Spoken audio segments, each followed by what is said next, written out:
Remember concerns about personal privacy? It used to be one of the foundations and great advantage of being an American. The Real ID Act of 2005 promised to put us all into one more government database, but there is new resistance to that idea. It comes from state legislatures in many states, including Maine, Georgia, Wyoming, Montana, New Mexico, Vermont, and Washington. Should we have national ID cards? Are we going to get them? Here with his answer, the Republican congressman from Wisconsin, James Sensenbrenner, who sponsored that bill. Congressman, thanks for joining us. Yes, thank you, Tucker. So the perception is that this act creates a national ID card, and you say it doesn't. How does it not? No, it doesn't. We use driver's licenses for IDs. Right. What the Real ID Act means that it should be a driver's license that says your correct name and address. It isn't a fake.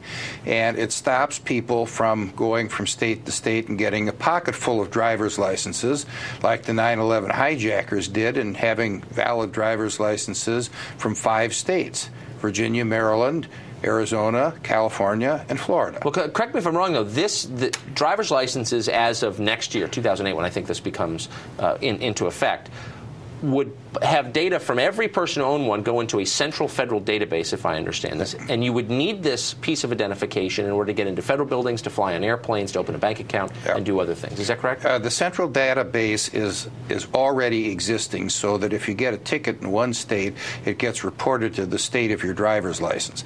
All the Real ID Act does is adds that when you apply for a driver's license in one state, they check out to see if you have a valid driver's licenses in other states. And this is more than an anti-terrorism issue. It is a personal safety issue, because if you're up to 1 point left on your license because you're a bad driver and have a lot of tickets, hopping across the state line and using your cousin's address under the current system can get you a clean driver's license with all the points on it. Well, but wait. I mean, isn't there is an appeal in being anonymous, and part of it seems to be one of the implied promises of being an American is nobody's watching and nobody's keeping track of your movements. You can kind of drift away and be unseen if you want to, and this would make it much harder to do that. Okay, well then don't get a driver's license. Again, but then you can't get on a plane or open a bank account. Well, the Real ID Act is very sympathetic to federalism issues.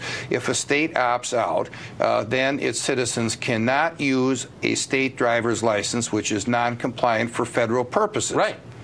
Such as getting on a plane or getting into a federal courthouse. But the federal government doesn't own the airlines, so why is the federal government telling the airlines what they can or cannot do? Because the federal government does do the security screening through the Transportation Security Administration. And when you get on a plane, you go through a TSA I know. check. You know, it's a TSA official that checks your ID. It's a TSA official that screens you and x-rays your luggage. When the Social Security card first came out in the 30s, there were civil libertarians who said, you know, the federal government's going to keep track of you using this card. And its proponents said, that'll never happen. Well, it has happened. So why would we not worry about the federal government using these Tucker, you're morphing into Chicken Little. I've always been Chicken Little when it comes to this stuff. I've always been a paranoid libertarian. Okay, well then let's look at the sky fall outside. The only purpose that the federal government requires a Social Security card for is for Social Security and tax ID purposes. Private sector organizations such as banks and credit bureaus can require you to use your Social Security number in order to open up a bank account or to get credit. But if that's you don't, simply not true. As you know, if you don't want to do that's that, not then true. When I go to the White House for the Christmas party, I give my Social Security number. They're not checking whether I paid my FICA taxes. They're checking me as a person. They use that as a background to run a background check. Well, again, a Social Security number has been used for tax ID purposes, and maybe they're checking your Social Security number out to make sure you paid your taxes. Okay. Thank God I have. Congressman Sensenbrenner, thank you for joining us. Thank you.